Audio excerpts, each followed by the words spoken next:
Perfeito. E aí, Bernardo, você é uma pessoa que gosta de conservar as coisas.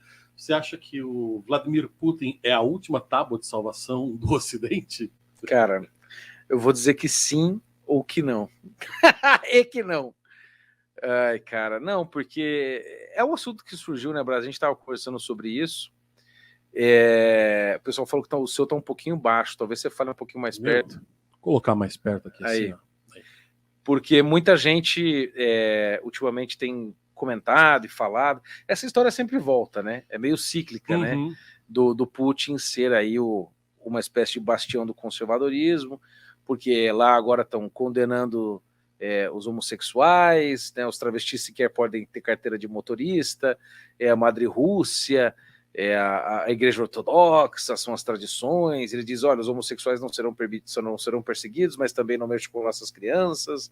Recentemente, no discurso, ele condena o progressismo, né, fala mal da ideologia de gênero, né, critica, né, essa destruição da família, etc. Pô, cara, assim, realmente parece que a gente está falando de um líder conservador. E aí muita gente mesmo veio perguntar para mim, imagino que para você também, né, Braço, sobre o Putin. E diz, não, o Putin não é comunista, o Putin está preservando as tradições russas, ele está combatendo a China e não sei o que, etc. Então esse podcast vai servir para você não cair nesta conversa, porque muita gente está caindo nessa conversa. Sim, E sim, gente que fala para muita gente. Exatamente, exatamente. Diz que até o Alexandre Moraes está na live aqui, ó. É Alexandre Moraes, não é de Moraes. Vamos lembrar. Mas o Alexandre de Moraes pode assistir a live. Pode. Pessoa ilustre e maravilhosa. Aí, ó, o Zé Lins está dizendo, ó, o Putin é tradicionalista, olha só que maravilha. Então, a gente... Então, olha só. Vamos lá, vamos botar os pingos nos is. Vamos botar os pingos dos is, né? Os índios lá da Amazônia que cometem infanticídio... Os Yanomami. Na criancinha nasceu com algum defeito físico, eles vão lá e enterram a criancinha viva, né?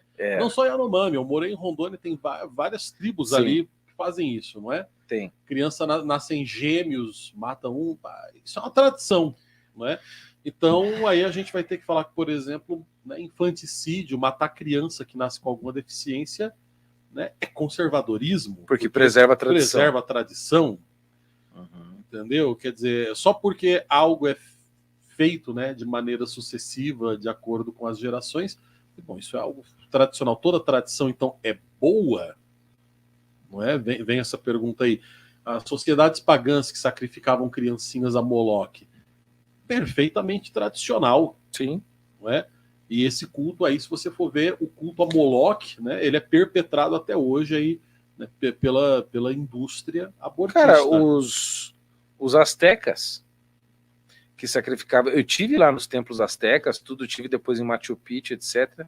Cara, no dia do sacrifício lá que eles faziam a Mãe Terra, eles chegavam a matar num dia 10 mil virgens. Então, agora se você parar... A Pachamama, e depois os homens ao Pachacuti, que é o pai, né? O pai. Agora pensa comigo. É tradicional. Bernardo. Pensa comigo, olha só.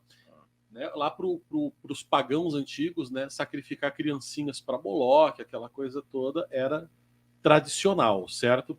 Então, como manter as tradições faz de alguém conservador, a gente pode dizer que o pessoal lá da Planned Parenthood, por exemplo, são conservadores, né? Sim. Afinal, eles estão ajudando a manter viva a tradição dos pagãos que sacrificavam crianças aí a Moloque, né? Esse culto da morte.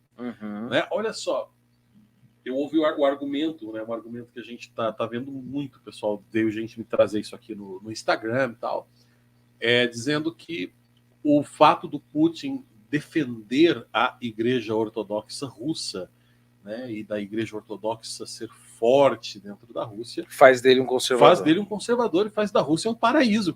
Quem não gostaria de morar na Rússia, né? Um país fortemente cristão, né? Nacionalista e tudo mais. Né? E aí a gente vai ter que entrar num campo um pouco espinhoso, não é? Porque o pessoal fala muito dessa questão da Igreja Ortodoxa na Rússia, tudo mais e tal, mas o pessoal esquece, não é? que, enfim, a Igreja Ortodoxa Russa não é a Igreja Católica, meus amigos. Tá? Opa, olha aí, o Paulo Henrique Araújo. Ô, PH. Fala, PH, beijo, querido. Ó, beijo, coisa linda. Então, e a Igreja Ortodoxa Russa não é a Igreja Católica. Ó, vai explicando essa história que eu vou mostrar uma imagem pro pessoal aqui que eu vou baixar. Vai falar. Então, as igrejas ortodoxas, uma das características, não é, que elas têm é delas serem descentralizadas, não é? Elas não têm ali a questão da primazia do Papa em Roma, tudo mais e tal. E a Igreja Ortodoxa Russa, particularmente, ou seja, porque a Igreja Ortodoxa não é tudo a mesma coisa. Então, por exemplo, os ortodoxos gregos têm uma maneira diferente de ver as coisas dos ortodoxos russos, os ortodoxos sírios e assim por diante. E na Rússia existe ali uma espécie de subserviência, digamos assim, né, do patriarca. Como é que é o nome do atual patriarca da Rússia? É o Kirill, não é? É o Kirill. Kirill, não é? Enfim, a própria KGB, né? Tem umas histórias assim bem bizarras ligando a Igreja Ortodoxa à KGB. Porque o que acontece? O pessoal pensa que na União Soviética, né? O pessoal fala, mas porque se fosse um Estado comunismo, no comunista não teria igreja. Bom, durante a União Soviética, a repressão à igreja ocorreu numa primeira fase. Sim.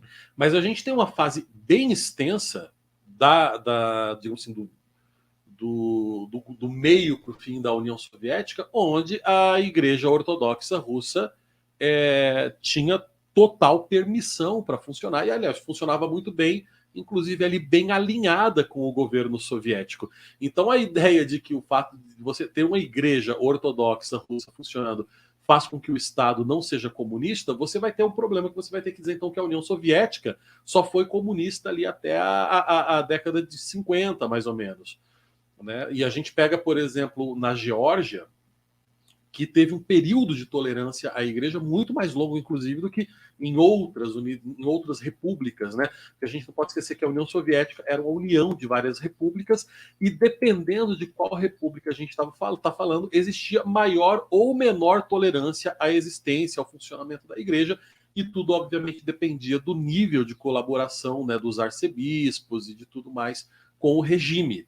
Não é? Então nunca houve, na verdade, uma política, não é assim, a política comunista é acabar com a igreja. Não, a política comunista, na verdade, é ter poder. Se para ter esse poder for preciso exterminar a igreja, extermina-se. Se para ter esse poder for preciso cooptar a igreja, não é, esvaziar a igreja do seu sentido e transformar a igreja numa espécie de cartório público, né? Muito parecido, aliás, com o que aconteceu também, né, no Brasil e em Portugal durante algum período, né? Essa questão do patrimonialismo, mas é outra história. Essa é outra história. Enfim, se houver essa necessidade, faz-se, aliás, o próprio Gramsci, né? O próprio Gramsci não dizia que tinha que acabar com as igrejas, né? O Gramsci queria simplesmente esvaziar a igreja do seu sentido e transformar a igreja ali numa espécie de secretaria de assistência social exatamente, um meio de propaganda. Então a própria igreja acaba servindo ali como um veículo pro intelectual orgânico, né? O intelectual orgânico comunista, que é mais ou menos, que é um papel, né, que a Igreja Ortodoxa Russa desempenhou muito bem dentro ali daquele período final da União Soviética, e que desempenha muito bem hoje, né, junto com o Putin. E aí, Bernardo, encontrou o vídeo? Uhum. Só um pouquinho. Tá? Só um pouquinho. E então é assim, essa questão de igreja, né, gente, não pode ser de maneira nenhuma ser usado como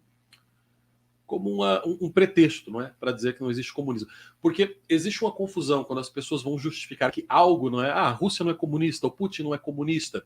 Então vem aquela definição de dicionário, né, Bernardo? Porque comunismo comunismo é a coletivização dos meios de produção. Não é? Cara, isso aí é conversa tipo de humorista do CQC, entendeu? Aquele menino lá do CQC que agora é comentarista de tudo, né? Tudo ele comenta, né? Foi a desculpa dele para dizer que não existe comunismo no Brasil. Então, assim, é conversa de analfabeto funcional, tá? Comunismo não é coletivização dos meios de produção. Tá bom? O comunismo ele não é simplesmente uma forma de governo, não é simplesmente uma proposta econômica, não é? A coletivização dos meios de produção é uma das propostas que foi durante aquele período, digamos assim, do comunismo marxista, do comunismo primitivo, a gente pode chamar assim, não é? Para implantar de fato o comunismo, ou seja, ele é um meio, foi um dos meios propostos para se chegar ao comunismo. O problema é que o comunismo em si, ele é uma espécie assim de caviar, né? Nunca vi nem comi, eu só ouço falar. O próprio Marx ele tem uma dificuldade muito grande em definir, sabe, dar uma definição científica exata do que é o comunismo. E isso está meio que na gênese da coisa. Ela precisa ser um tanto quanto confusa, ela precisa ser um tanto quanto mentirosa, enganosa, para proporcionar toda uma estrutura, né, autodialética praticamente, que faz com que o comunismo seja o que ele é, na verdade, uma forma de se perpetrar no poder. É o objetivo do comunista, é esse. É uma forma de se perpetrar no poder. Então, quando a gente chega ali à conclusão que a Rússia é totalitária, que a Rússia tem um governo ditatorial, isso é inconcebível, não é? Com a afirmação que eu estou vendo, principalmente muito menino novo, adolescente, empolgado com essa coisa, né, molecão, dizer que o Putin é conservador, porque totalitarismo é inconcebível com conservadorismo. É uma coisa que eu via muito em Portugal, via muito ali na Espanha, né? O pessoal da direita querendo uma espécie de ditadura do conservadorismo. É tipo é um macaqueamento bizarro da ideia da ditadura do proletariado, né?